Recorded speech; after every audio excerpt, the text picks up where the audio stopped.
ये देख ले आपका सामान निकाल दिया। ये 1 किलो भाईजान आपकी एक्सपर्ट ये पिजन ग्रिट है, ये कबूतरों के लिए स्पेशल।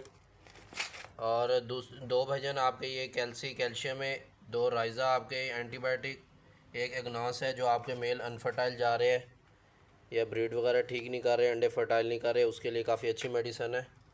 ये एक आपकी डब्बी होगी, एक आपकी रेक्सा सोकड़े के लिए, एक सेट भाईजान आपका म्याली का 100 ml कैल्शियम मल्टीवाइटामिन ई सेलेनियम। ये आपका सामान तैयार है, इंशाल्लाह थोड़ी देर में आपको जंग के लिए कार्गो हो जाएगा।